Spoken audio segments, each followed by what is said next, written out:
Hello students, आज हम revision करने वाले हैं एप्लीकेशन ऑफ डेरिवेटिव्स के एक्सरसाइज 4.3 का। इसमें जो कॉन्सेप्ट यूज़ हुआ है वो है मैक्सिमम और minimum value of a function का। जो कुछ भी फंक्शन दिया जाता है एफ ऑफ एक्स, उसका मैक्सिमम वैल्यू क्या है किसी एक पॉइंट पर और मिनिमम वैल्यू क्या है वो हमें फाइंड आउट करना है। तो इसके लिए क्या मेथड है? मेथड हम यूज़ करने वाले हैं सेकेंड डेरिवेटिव टेस्ट।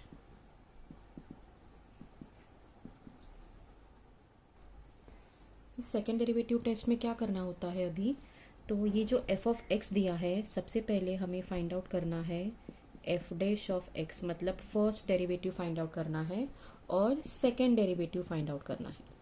तो सबसे पहला क्या स्टेप है, फर्स्ट डेरिवेटिव निकालेंगे, उसके बाद सेकेंड डेरिवेटिव निकालेंगे। थर्ड स्टेप में फर्स्ट डेरिवेटिव जो है उसे इक्वल टू ज़ीरो करना है to get extreme values. Extreme values या तो क्रिटिकल वैल्यूज़ भी बोलते हैं इसे। मतलब ये जो पॉइंट्स है वहाँ पे चेक होता है कि वो मैक्सिमा है या मिनिमा है। तो फर्स्ट डेरिवेटिव निकालने के बाद फर्स्ट डेरिवेटिव को इक्वल टू ज़ीरो करना है। यहाँ से हमें क्रिटिकल वैल्यूज़ मिलेंगे। कंसिडर करते हैं x1 है, x2 है। जिस तरह का इक्वेशन हमें यहाँ पे आएगा उसको सॉल्व करने के बाद जिस तरह का इक्वेशन हमें यहाँ पे मिलेगा उसे सॉल्व करने के बाद हमें ये पॉइंट्स मिलेंगे। तो ये जो पॉइंट मिलते हैं, अगर एक मिला तो एक हमें जज करना है, अगर एक पॉइंट मिलता है तो एक पॉइंट से जज करना है, दो पॉइंट मिलते हैं तो दो पॉइंट से जज करना है। तो ये जो पॉइंट मिलेगा, सबसे पहले ये लेते हैं, ये जो पॉइंट मिलेगा वो सेकेंड डेरिवेटिव में सब्सटीट्यूट करना है। जो कुछ भी पॉइंट्स मिलते हैं वो सेकेंड डेरिवेटिव में सब्सटीट्यूट करना है। अगर उसका आंसर लेस देन ज़ीरो आ रहा है तो ये हम बोलेंगे x1 is point of maxima. Maxima मतलब मैक्सिमम वैल्यू। तो लेस देन ज़ीरो, यहाँ पे रिवर्स है, लेस देन ज़ीरो मतलब मैक्सिमा होगा, और अगर डबल डैश जो सेकेंड डेरिवेटिव है उसका वैल्यू ग्रेटर देन ज़ीरो आता है तो ये जो पॉइंट है इज पॉइंट ऑफ मिनिमा बन जाएगा। लेस देन ज़ीरो तो मैक्सिमा, ग्रेटर देन ज़ीरो तो मिनिमा। और बाद में ये मिलने के बाद हमें मैक्सिमम वैल्यू और मिनिमम वैल्यू फाइंड आउट करना है। वो इसी स्टेप में कर सकते हैं, नहीं तो एफ ऑफ एक्स वन क्या आ रहा है, अगर वो मिनिमा है तो मिनिमा मिलेगा, मैक्सिमा है तो मैक्सिमा मिलेगा। बाद में ये होने के बाद x2 चेक करना है और सेम प्रोसीजर रिपीट करना है। तो ये होता है सेकेंड डेरिवेटिव टेस्ट। अभी हम ये अप्लाई करेंगे to solve the exercise problems. तो फर्स्ट क्वेश्चन दिया है ये, F of X is equal to 2x³ minus 21x² plus 36x minus 20। तो फर्स्ट डेरिवेटिव निकालते हैं। 2 into 3 6x², 21 into 2 42x plus 36x का डेरिवेटिव है 36 और माइनस 20 का डेरिवेटिव होता है 0। फर्स्ट डेरिवेटिव निकालने के बाद इमीडिएटली वहीं पर सेकेंड डेरिवेटिव निकालेंगे। 2 इंटू 6 12x माइनस 42x का डेरिवेटिव है 42। 2x यहाँ 2 इंटू 6 हो गया 12x और 42 माइनस 42x का डेरिवेटिव है माइनस 42। अभी next step for extreme values. For extreme values ये जो फर्स्ट डेरिवेटिव है वो इक्वल टू ज़ीरो करना है। तो फर्स्ट डेरिवेटिव ये है,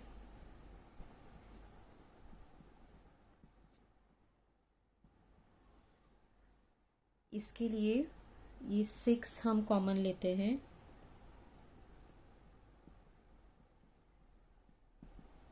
बाद में ये हम सॉल्व करेंगे अभी टू गेट द फैक्टर्स। तो ये सॉल्व करते हैं अभी टू गेट द फैक्टर्स। तो ये अगर स्प्लिटिंग द मिडल टर्म करेंगे तो यहाँ पे इसके फैक्टर्स आ जाएंगे -6 और 1। So -6x minus x plus 6 is equal to 0। ये ग्रुपिंग कर देंगे तो यहाँ पे हो जाएगा x माइनस 6 और minus x minus 6 is equal to 0। तो x माइनस 6 और x minus 1 is equal to 0। दोनों के लिए कॉमन है x-6 और जो बचता है वो है x-1। अभी इसका हमें क्या करना है आगे, यहाँ पे ये इज इक्वल टू 0 और ये is equal to 0, so either x-6 is equal to 0 और x-1 इज इक्वल टू 0। तो यहाँ से मिल रहा है x इज इक्वल टू 6 और x इज इक्वल टू 1। तो सबसे पहले for x is equal to 6 हम चेक करते हैं। For x is equal to 6 second derivative में डालना है, तो f डबल डैश एट 6, जहाँ पे x है वहाँ पे 6 आएगा, तो 12 इंटू 6 करना है। यहाँ पे हो जाएगा 12 इंटू 6 माइनस 42, तो ये हो गया 12 इंटू 6 हो जाएगा 72 minus 42 that is equal to 30, तो ये ग्रेटर देन 0 है। Therefore x is equal to 6 is a point of, greater than 0 है तो पॉइंट ऑफ मिनिमा। इमीडिएटली आप लिख सकते हो minimum value, therefore minimum value is f at, ये जो 6 है वो इसमें डालना है, मतलब x की जगह 6 डालना है,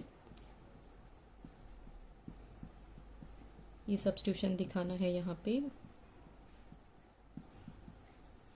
और बाद में कैलकुलेशन करेंगे और आंसर निकालेंगे यहाँ पे। 6 क्यूब ये सब यहाँ पे कैलकुलेशन लिखना है और बाद में टोटल आंसर फाइंड आउट करना है। यहाँ पे टोटल आंसर आ रहा है -128। अभी एक पॉइंट का हो गया जजिंग, अभी इस पॉइंट के लिए करना है। For x is equal to 1, तो x इज इक्वल टू 1 के लिए अगेन सेकेंड डेरिवेटिव है जो है उसमें 1 डालना है, तो ये है 12 into 1 minus 42, so 12 minus 42 that is -30 आ रहा है यहाँ पे, और ये लेस देन 0 है, so therefore x is equal to 1, less than 0 आ रहा है इसीलिए therefore x is equal to 1 is a point of maxima. Minimum value या मैक्सिमम वैल्यू ऐसे भी आप लिख सकते हो। तो यहाँ पे therefore maximum value is, f की जगह पे, x की जगह पे यहाँ पे फंक्शन में 1 डालना है, तो 1 cube minus 21 1 square plus 36 into 1 minus 20, ये सॉल्व करना है। इसका आंसर आपको मिलेगा -3। तो मिनिमम वैल्यू है -128 at x is equal to 6 और मैक्सिमम वैल्यू है -3 एट x इक्वल टू 1। तो ये है second derivative test. Second problem, f of x is equal to x log x। तो यहाँ पर भी फाइंड आउट करते हैं फर्स्ट डेरिवेटिव इसका।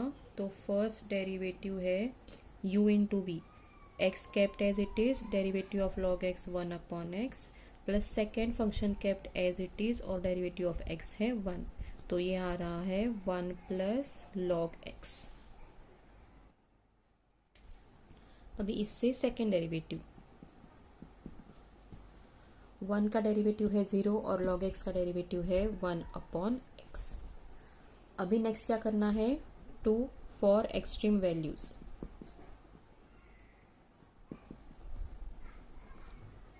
For extreme values f dash of x is equal to 0, मतलब ये जो है 1 प्लस log x वो इक्वल टू 0 लेना है।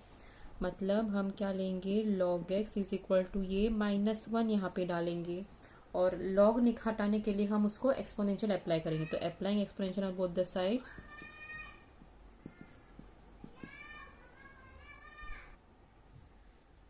तो एक्सपोनेंशियल अप्लाई करने के बाद यहाँ पे ई लॉग, यहाँ पे ऑपोजिट है एक दूसरे का, तो यहाँ पे सिर्फ x रहेगा और e रेज टू -1 का मतलब 1 अपॉन ई लिख सकते हैं हम, पावर जो है वो पॉजिटिव हो जाएगा डिनोमिनेटर में जाने के बाद। अभी नेक्स्ट यहाँ पे एक ही पॉइंट मिल रहा है, तो इस पॉइंट पे हमें जज करना है ये मैक्सिमम है या नहीं, तो इसको क्या करना है, सेकेंड डेरिवेटिव में डालना है। तो f double dash of 1 upon E, मतलब 1 अपॉन ई, तो ये रेसिप्रोकल हो जाएगा ऊपर e, और e का वैल्यू पॉजिटिव है, तो ये है greater than 0। Therefore x is equal to 1 upon e is a point of greater than 0 है सेकेंड डेरिवेटिव, मतलब minima, and the minimum value is,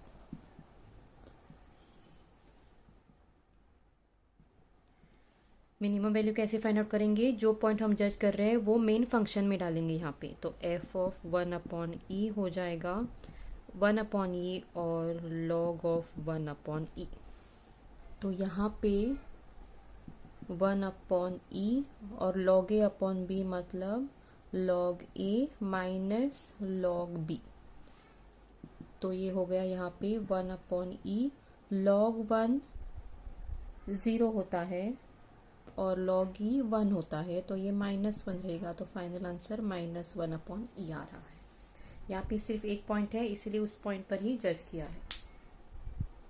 third problem, third में दिया है f ऑफ x जो है वो है x³ + 16/x।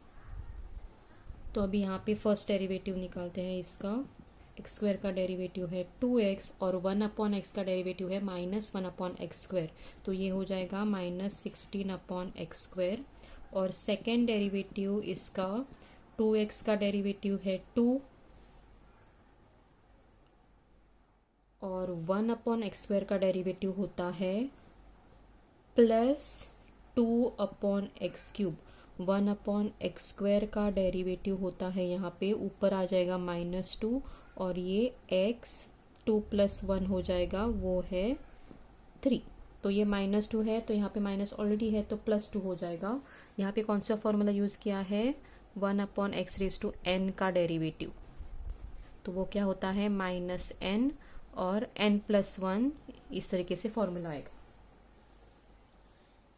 अभी ये दोनों मिला, फॉर एक्सट्रीम वैल्यूज क्या करना है यहाँ पे, this equal to 0। For extreme values f' of x is equal to 0 होता है, तो ये इक्वल टू 0 करना है। 2x - 16/x² is equal to 0। ये क्रॉस मल्टीप्लाई होने के बाद 2x³ - 16 is equal to x², ये इस तरफ जाएगा और 0 होगा, तो ये हो जाएगा 2x³ इज इक्वल टू 16। इस -16 को इस तरफ लिया है, तो अभी यहाँ से x³ विल बी 16/2, तो ये है 8। तो यहाँ पे आ रहा है x³ इज इक्वल टू 8। तो यहाँ से हम लिख सकते हैं x is equal to cube root of 8 जो कि है 2। तो x इज इक्वल टू 2 के लिए जज करेंगे, सो therefore f" of 2 will be 2 + 2/2 cube. यहाँ पे 2 नहीं आने वाला है, ये 2 लिखा है और 16 यहाँ पे मल्टीप्लाई होगा, तो ये होगा 32 यहाँ पे। ठीक है, तो 2 + 32/x³ मतलब x³ मतलब 2 क्यूब हो जाएगा, तो यहाँ पे आ जाएगा 8 और 32/8 हो जाएगा 4, सो 4 + 2 हो जाएगा 6 जो कि है ग्रेटर देन 0। सो देयरफॉर यहाँ पे आ जाएगा x is equal to 2 is a point of minima and the minimum value is, minimum value क्या है इसका, यहाँ पे सब्स्टिट्यूट करना है f/2। सो ये है 2² + 16/2, तो 4 प्लस यहाँ पे 8 हो जाएगा, वो है 12। ये है इसका मिनिमम वैल्यू और मैक्सिमम वैल्यू इसको नहीं है।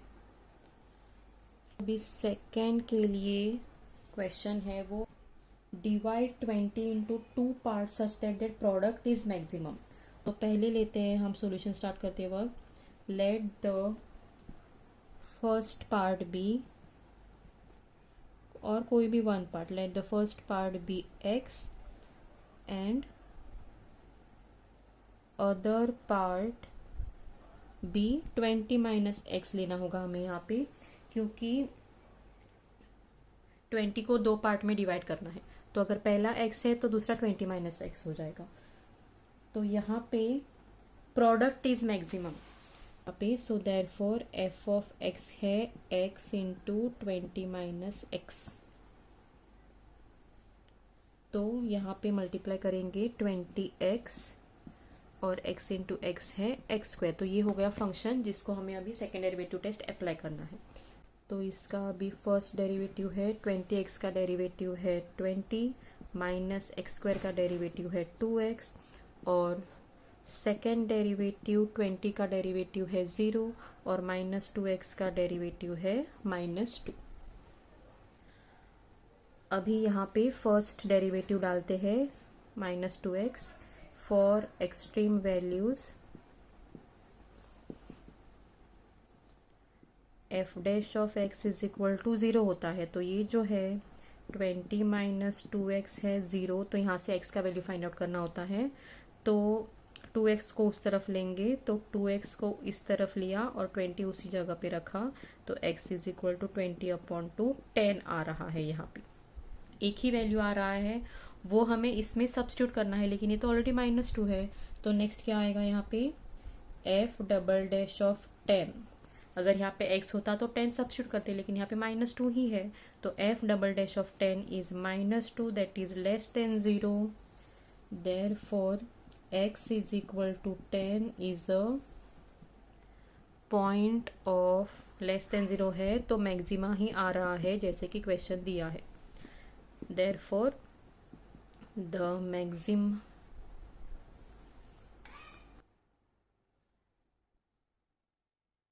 therefore the function attains its maximum at x is equal to 10। अभी मैक्सिमम क्या है वो नहीं पूछा है, सिर्फ फर्स्ट पार्ट और अदर पार्ट पूछा है। तो फर्स्ट पार्ट है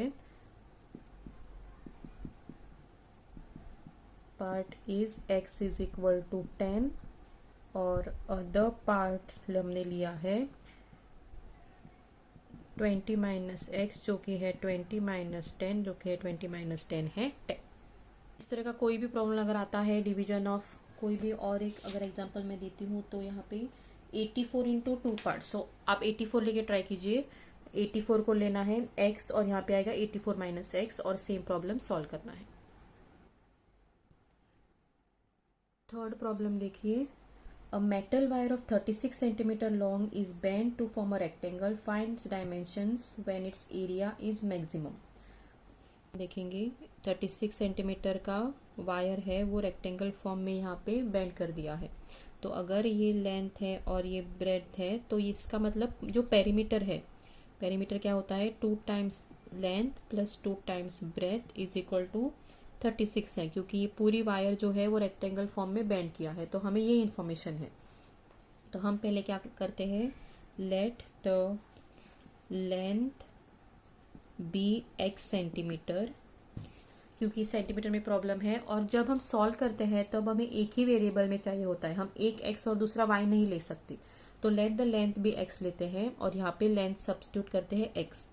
तो 2 times x plus B is equal to 36 लेंगे तो यहाँ पे हो जाएगा x plus B is equal to 36/2 जो कि हो गया 18 और यहाँ से b मिलेगा 18 माइनस एक्स। तो लेंथ हो गया x और ब्रेथ मिल गया हमें 18 minus X. So therefore let breadth be 18 minus X centimetre. अभी क्या दिया है, find its dimension when its area is maximum. तो एरिया है फंक्शन, एरिया मतलब क्या है length into breadth. So length है x और ब्रेथ है 18 माइनस एक्स। तो जैसे कि पिछला प्रॉब्लम सॉल्व किया है उसमें पार्ट्स का प्रॉब्लम था, तो एक x लिया और दूसरा जो नंबर है -x लिया और यहाँ पे लेंथ इनटू ब्रेथ किया है, ये भी मल्टीप्लिकेशन ही आ रहा है और सिमिलर टाइप प्रॉब्लम हो गया अभी ये। तो ये क्या होगा यहाँ पे 18x माइनस एक्स स्क्वायर। अभी इसका फर्स्ट डेरिवेटिव निकालते हैं। तो 18x का डेरिवेटिव है 18 माइनस एक्स स्क्वायर का डेरिवेटिव है 2x और सेकेंड डेरिवेटिव आ रहा है इसका 18 का डेरिवेटिव 0 माइनस 2x का डेरिवेटिव -2। तो अभी फॉर एक्सट्रीम वैल्यूज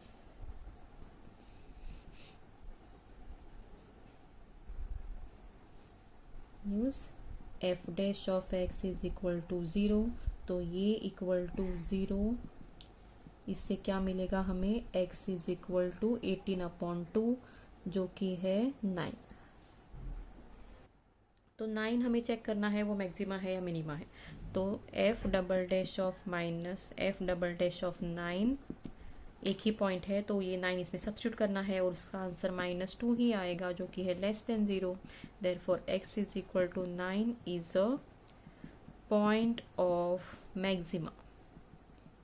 क्यों मैक्सिमा? क्योंकि ये लेस देन 0 है। So therefore function attains its maximum value at x is equal to 9. So therefore length जो कि है x है 9 सेंटीमीटर और breadth जो कि है यहाँ पे 18 माइनस x जो है 18 माइनस 9 वो भी है 9 सेंटीमीटर। सो लास्ट कंक्लूजन क्या है? Therefore area of rectangle is maximum when length and breadth is 9 centimeter। Last problem solve करते हैं, fourth one. Total cost of producing x units is दिया है एंड द प्राइस दिया है per unit. For what units is the profit maximum. तो function जो है वो है प्रॉफिट का, और प्रॉफिट क्या होता है? Selling price minus cost price. तो देखिए क्या ये दिया है, द टोटल कॉस्ट। तो ये जो कॉस्ट है वो दिया है x² प्लस 60x प्लस 50 और प्राइस पर यूनिट दिया है 180 माइनस x। तो सेलिंग प्राइस क्या हो जाएगा? सेलिंग प्राइस नहीं दिया है तो कैसे सेल कर रहे हैं? टोटल कॉस्ट दिया है लेकिन सेलिंग प्राइस नहीं दिया है, तो x अगर यूनिट लेंगे हम एक यूनिट तो प्राइस इंटू यूनिट हो गया सेलिंग प्राइस। तो x इंटू 180 माइनस x हो गया सेलिंग प्राइस और ये है कॉस्ट प्राइस।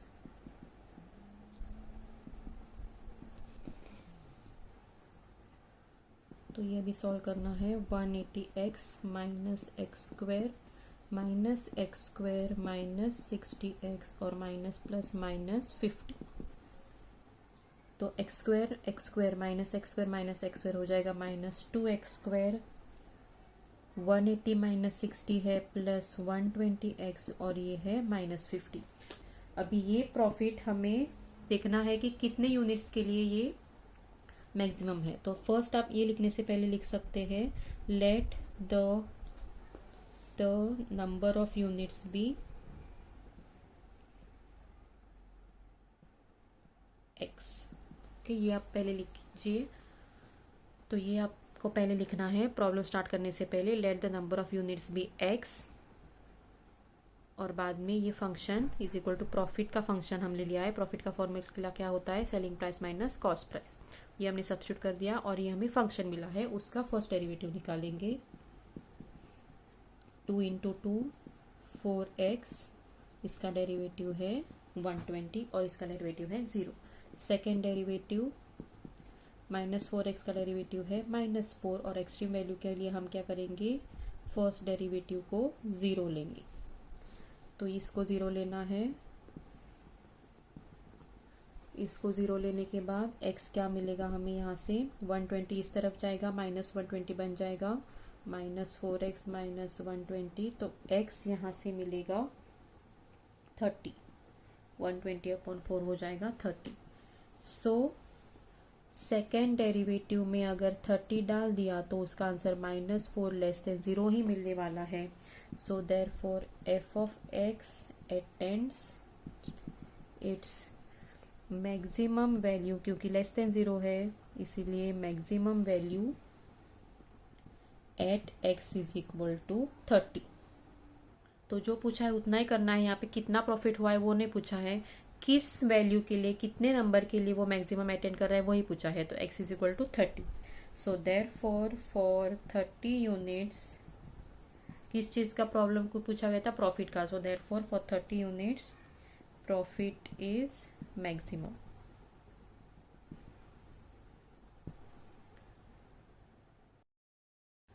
हेलो स्टूडेंट्स, अभी आगे हम सॉल्व करने वाले हैं एक्सरसाइज 4.4.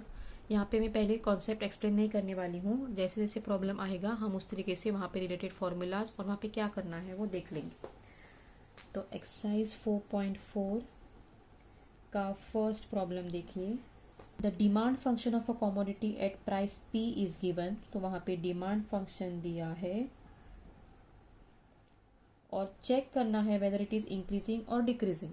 तो जो कुछ भी दिया है वहाँ पे चेक करना है वो इंक्रीजिंग है या डिक्रीजिंग है. अभी ये डिमांड फंक्शन चेक करना है तो डेरिवेटिव ऑफ डिमांड निकालना है और वो चेक करना है with respect to derivative of demand with respect to price. यहाँ पे आ रहा है डेरिवेटिव ऑफ 40 है 0 क्योंकि ये नंबर है, और 5p/8. तो हम 5x का डेरिवेटिव क्या लिखेंगे? 5 लिखेंगे. तो इसी तरीके से -5/8 p का डेरिवेटिव हो जाएगा -5/8 जो कि है लेस देन 0. सो अगर जो कुछ भी डेरिवेटिव दिया होता है वो लेस देन 0 होता है, सो देयरफॉर क्या लिखते हैं हम? The given function is decreasing. ये हमने देखा है पहले सेकेंड एक्सरसाइज में. तो यहाँ पे क्या है? अगर फर्स्ट डेरिवेटिव लेस देन 0 होता है तो डिक्रीजिंग फंक्शन होता है, और ग्रेटर देन 0 होता है तो इंक्रीजिंग फंक्शन होता है. यहाँ पे सेकेंड प्रॉब्लम दिया है. द प्राइस दिया है for demand D for which price is given as this. Find D for which price is increasing. तो प्राइस इज इंक्रीजिंग का क्वेश्चन है तो प्राइस का डेरिवेटिव निकालना होगा विथ रिस्पेक्ट टू यहाँ पे जो वेरिएबल है वो डिमांड फंक्शन का. डेरिवेटिव ऑफ 183 0 है. 120D का डेरिवेटिव हो जाएगा 120 और ये हो जाएगा 2 × 3 6D. अभी ये इंक्रीजिंग दिया है. सिंस प्राइस इज इंक्रीजिंग, जो डेरिवेटिव ऑफ प्राइस हम निकालते हैं वो ग्रेटर देन 0 होना चाहिए. मतलब ये जो है यहाँ पे वो ग्रेटर देन 0 होना चाहिए. मतलब 120 ग्रेटर देन 6D, और 6 अगर यहाँ पे लेते हैं तो 120/6 हो जाएगा. 20 इज ग्रेटर देन D. तो इसका मतलब क्या है? कौन सी वैल्यू ऑफ D के लिए ये प्राइस इंक्रीजिंग है? Price is increasing if D is less then 20. Same meaning है. D पहले लिखा है, D है लेस देन 20, यहाँ पे 20 ग्रेटर देन D है. तो इस D वैल्यू के लिए यहाँ पे ये प्राइस इंक्रीजिंग फंक्शन बन रहा है. थर्ड फंक्शन देखिए. टोटल कॉस्ट फंक्शन दिया है. टोटल कॉस्ट फंक्शन है 100 + 600x - 3x². Find the values of x for which total cost is decreasing. Cost is decreasing का क्वेश्चन है तो सबसे पहले तो इसका डेरिवेटिव निकालते हैं. 100 का डेरिवेटिव है 0, 600x का डेरिवेटिव है 600 और 2 × 3 ये हो जाएगा 6x. अब ये दिया है decreasing, so cost function is decreasing. Therefore if जो डेरिवेटिव होता है वो लेस देन 0 होना चाहिए. मतलब ये जो है वो लेस देन 0 होना चाहिए. मतलब 600 लेस देन 6x, तो ये नीचे आ जाएगा लेस देन x, मतलब 100 लेस देन x. सो क्या लिखना है अभी? Therefore the total cost function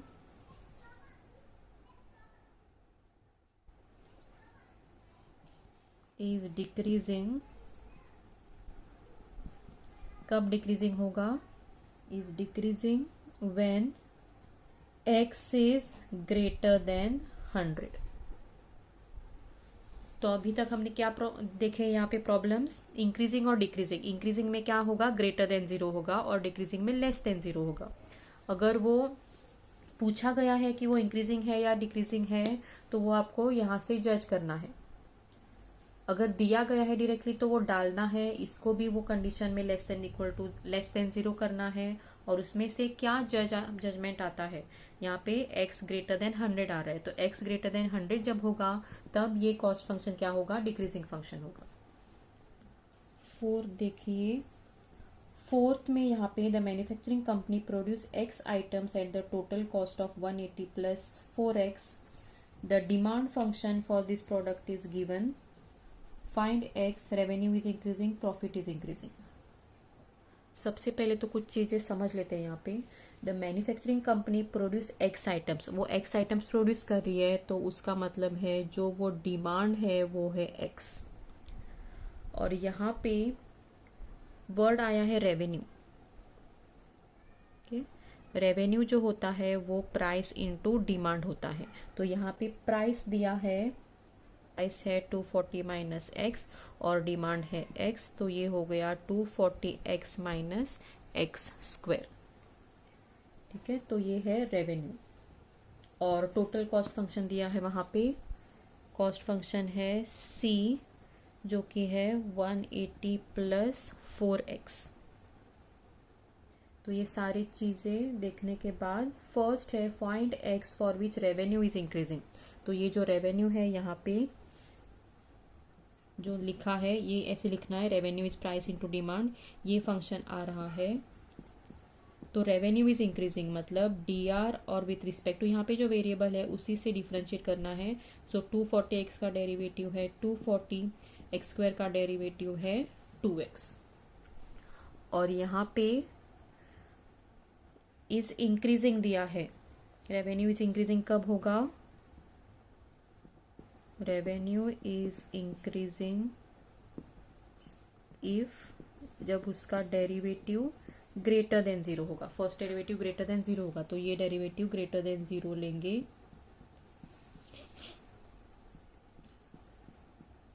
तो ये नीचे जाएगा तो 120 ग्रेटर देन x मिलेगा।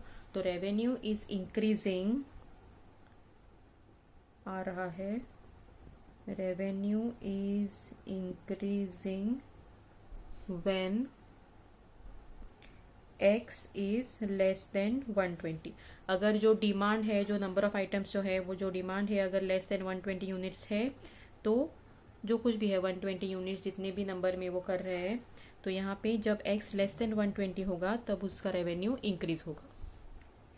नेक्स्ट दिया है, ये हो गया फर्स्ट क्वेश्चन।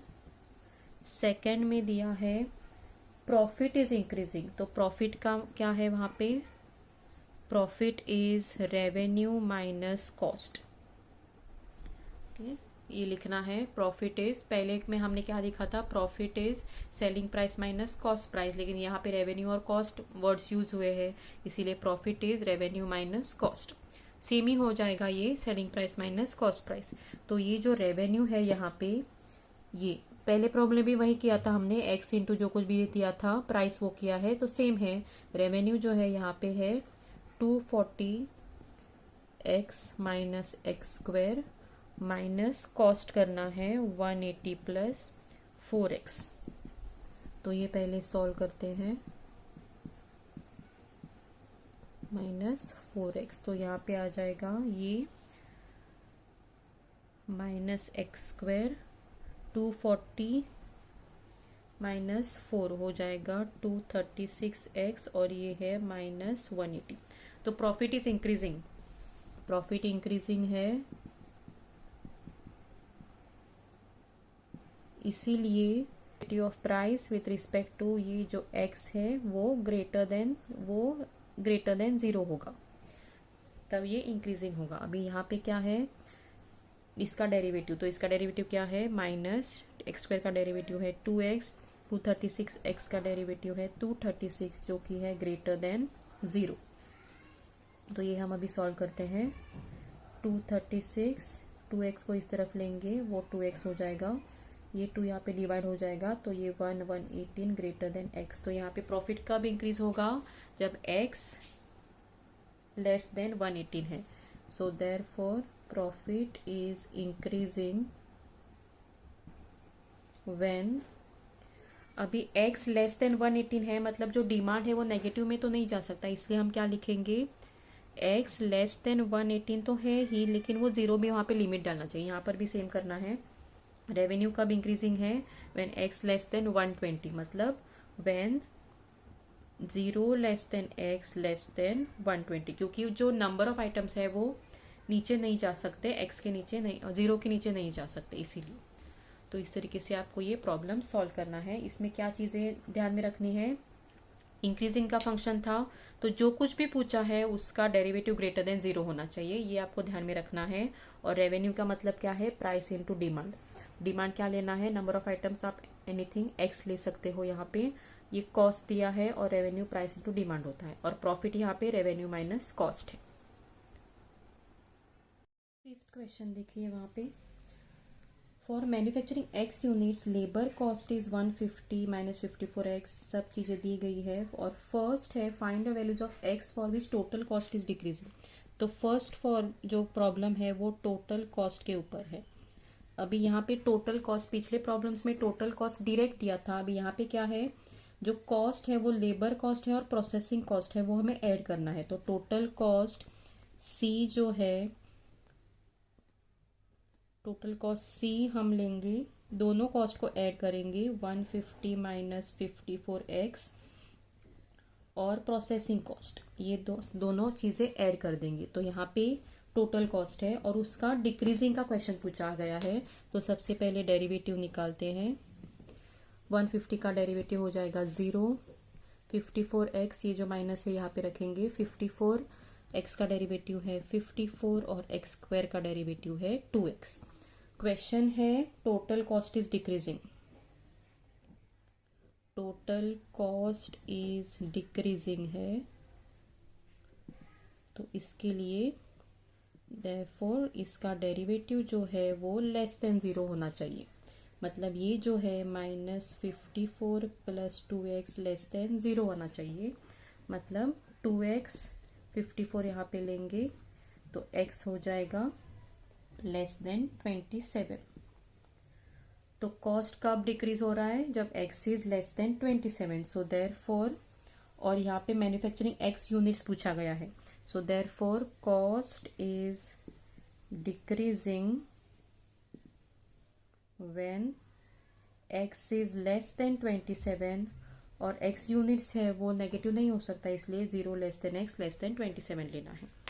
अभी यहाँ पे सेकेंड प्रॉब्लम देखिए उसी फिफ्थ में, रेवेन्यू इज इंक्रीजिंग। तो रेवेन्यू क्या होता है, revenue is price into demand. तो प्राइस दिया है वहाँ पे 10,800 माइनस ये, और डिमांड क्या है, नंबर ऑफ यूनिट्स, तो डिमांड यहाँ पे x है, तो ये पहले मल्टीप्लाई करते हैं into x minus 4x square into x cube. अभी यहाँ पे revenue is increasing, so revenue कब इंक्रीज होगा, रेवेन्यू इज इंक्रीजिंग कब होगा, जब वो डेरिवेटिव ग्रेटर देन 0 होगा। तो यहाँ पे पहले डेरिवेटिव निकाल लेते हैं, इसका डेरिवेटिव है 10,800 और ये है 12x स्क्वायर। तो रेवेन्यू इज इंक्रीजिंग कब इंक्रीज होगा, इफ अगर इसका डेरिवेटिव ग्रेटर देन 0 है, तो ये ग्रेटर देन 0 होना चाहिए, मतलब ये इस तरफ जाएगा।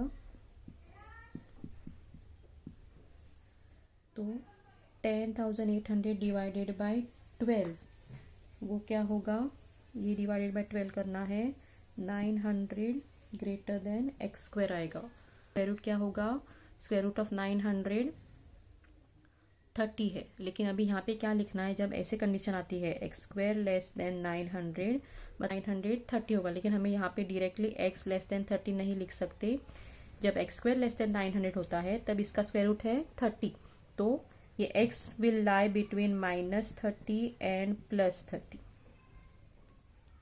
क्या, क्योंकि -30 का स्क्वायर भी 900 होता है और 30 का स्क्वायर भी 900 होता है, और इससे हमें कम चाहिए, तो x क्या होगा, -30 और 30 के बीच में रहेगा।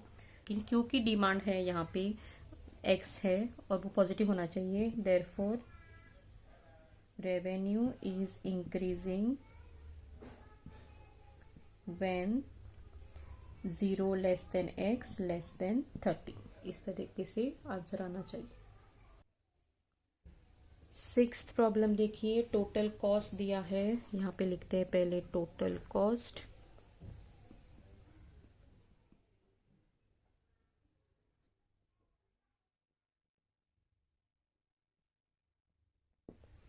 टोटल कॉस्ट दिया है, find x for which average cost is increasing और डिक्रीजिंग। अभी एवरेज कॉस्ट का मतलब क्या है,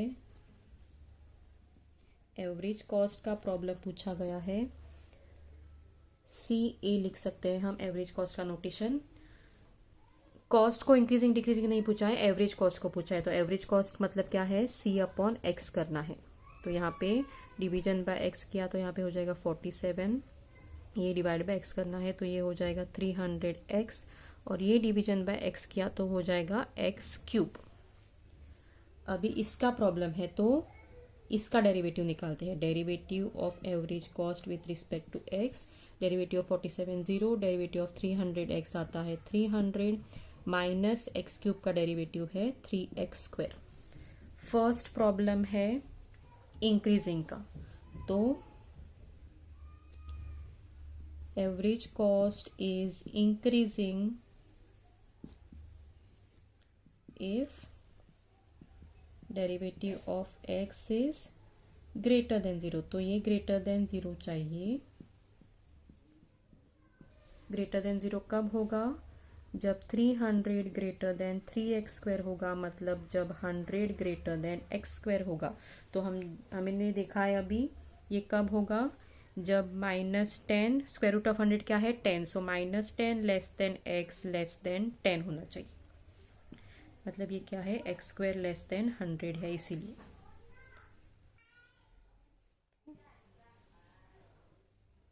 मतलब यहाँ पे क्या आएगा, average cost is increasing when, क्योंकि x पॉजिटिव होना चाहिए तो 0 less than x less than 10। अभी सेकेंड में देखिए, average cost is decreasing, CA is decreasing, so therefore जो डेरिवेटिव ऑफ एवरेज कॉस्ट है वो लेस देन 0 है। मतलब ये जो है फर्स्ट डेरिवेटिव वो लेस देन 0 है। मतलब यहाँ पे डिवीजन बाय 3 हो जाएगा तो 300 divided by 300 less than x² आ रहा है। तो यहाँ पे इसका मतलब क्या है, तो यहाँ पे इसका मतलब क्या होगा, x² इज ग्रेटर देन 100। यहाँ पे अभी x² लेस देन 100 था, इसीलिए यह कंडीशन हम डायरेक्टली लिख सकते हैं। अभी यहाँ पे x² ग्रेटर देन 100 है तो मतलब x should be greater than 10, क्योंकि 10 से ज़्यादा है 11 12 13। सो उसका अगर यहाँ पे x ग्रेटर देन 10 है तो ही ये ग्रेटर देन 100 होगा, क्योंकि स्क्वायर रूट ऑफ 100 तो 10 है इसलिए। और नेक्स्ट कंडीशन क्या होगा, अगर x लेस देन -10 है, x लेस देन -10 मतलब -11 -12, तो वो स्क्वायर डालने के बाद वो पॉजिटिव हो जाएगा और वो ग्रेटर देन 100 हो जाएगा। तो यहाँ पे चीज़ें अलग है, x ग्रेटर देन -10 है और लेस देन 10 है, लेकिन इस कंडीशन में x should be greater than 10 और x should be less than -10।